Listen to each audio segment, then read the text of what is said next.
Over the past decade, the push for global financial inclusion has yielded a massive statistical success. 79% of adults worldwide now own a bank account. But beneath that high penetration rate lies a hidden failure. Having a bank account does not mean a business or an individual has access to capital. The formal funding gap facing emerging market MSMEs stands at a staggering $5.2 trillion. MSME is an acronym for micro, small, and medium-sized enterprises, which form the backbone of developing economies. This visualization compares the sharply rising curve of global bank account ownership against a stagnant block representing the $5.2 trillion credit gap. Within that block, roughly 40% of formal MSMEs are credit constrained. They are cut off from the funds they need to operate. This widespread constraint is not driven by millions of businesses suddenly becoming uncreditworthy. It is driven by a structural lack of available domestic capital within their native financial systems. True economic growth in emerging markets requires solving this capital availability bottleneck. Opening more empty bank accounts does not generate liquidity. Traditional lending in developing nations is strictly bound by the limits of local depositor pools. Banks can only lend out the capital that their domestic economy generates and stores. These constrained, localized balance sheets struggle to handle the volume of local credit demand. The physical infrastructure of domestic banking simply cannot hold enough capital. Compounding the scarcity, shallow capital markets dictate high domestic interest rates, which further choke off the flow of these limited funds to the businesses that need them most. The real-world consequence is operational paralysis. Productive MSMEs sit on unpaid receivables, forced to wait weeks or months for liquidity while their outstanding invoices slowly process through the analog financial system.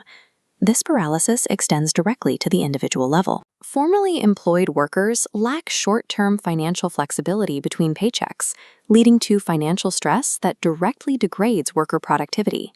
The overarching structural rule of this system is absolute. A country's lending growth is trapped by the size of its domestic liquidity pool. Expanding MSME output is mathematically impossible unless we break the physical link between domestic liquidity limits and local credit demand. A new conceptual model has emerged to decouple lending capacity from local capital limits: real-world asset, or RWA, tokenization. It is the process of representing physical or traditional financial assets as fractional digital tokens on a blockchain. The base asset layer of this architecture consists of analog cash-flowing instruments. These are assets like unpaid SME invoices and earned wage payroll receivables. This flow diagram illustrates the tokenization layer. Here, analog paperwork is converted into fractionalized digital assets on a blockchain, turning static debt into programmable code. These individual digitized assets are then systematically grouped together to diversify and spread the underlying risk. Structuring and digitizing these assets makes them recognizable and accessible. They transform from localized paper contracts into standardized data that non-traditional, borderless investors can easily evaluate and fund. For the local business, the benefit is immediate. Instead of waiting out slow analog payment cycles, they can liquidate their receivables instantly by issuing these digital tokens. Tokenization transforms static, localized debt into a fluid, highly programmable digital asset. Generating a digital asset is only half of the equation. The final architectural requirement is a settlement layer capable of moving capital across borders to actually fund these new tokens. This is achieved through regulated stablecoin networks. A stablecoin is a cryptocurrency designed to maintain a constant value by pegging it to a stable reserve asset, like the US dollar. These networks already handle trillions of dollars in global transactions annually. This diagram shows the direct connection between the structured block of RWA tokens and a continuously flowing global stablecoin liquidity pool. The mathematical efficiencies here are stark. It operates with near-instant transaction speeds and offers up to a 96% reduction in cross-border costs. By utilizing blockchain infrastructure, this model entirely bypasses the friction, processing delays, and exorbitant fees of the traditional correspondent banking system. The mechanics of funding have shifted. Local emerging market loans are now funded directly by decentralized global liquidity providers. Stablecoin settlement replaces the shallow domestic bank vault with an infinitely deep, borderless capital pool. This architecture is no longer theoretical. In 2025, it transitioned to a live operational implementation. ABHI Middle East collaborated with blockchain platforms Zignally and ZigChain to launch a strategic deployment in the MENAP region. MENAP is an acronym for the Middle East, North Africa, Afghanistan, and Pakistan. The objective of this partnership was to launch one of the region's first live RWA private credit offerings. This schematic maps the exact flow of capital. Global stablecoin liquidity flows into a smart contract, directly funding a node for SME short-term receivables. When repaid, the flow reverses. Local SME payments convert back through the contract, returning yields to global liquidity providers via stablecoins. The microeconomic impact is direct.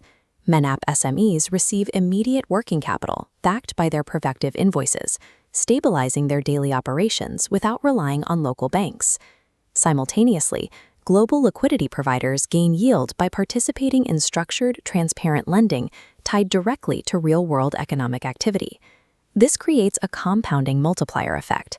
When SMEs have reliable liquidity, they hire more personnel, operate more efficiently, and consistently boost local GDP. The MENAP deployment proves that on-chain global capital can successfully and efficiently fund analog emerging market credit in the real world. The MENAP deployment serves as a blueprint for a structural transition already occurring across global lending. Institutional confidence in routing capital through blockchain infrastructure is accelerating rapidly as the mechanics of tokenization prove their reliability. This bar chart tracks the explosive growth of the non-stablecoin RWA market, surging from $5 billion in 2022 to over $24 billion by mid-2025. That trajectory is steep.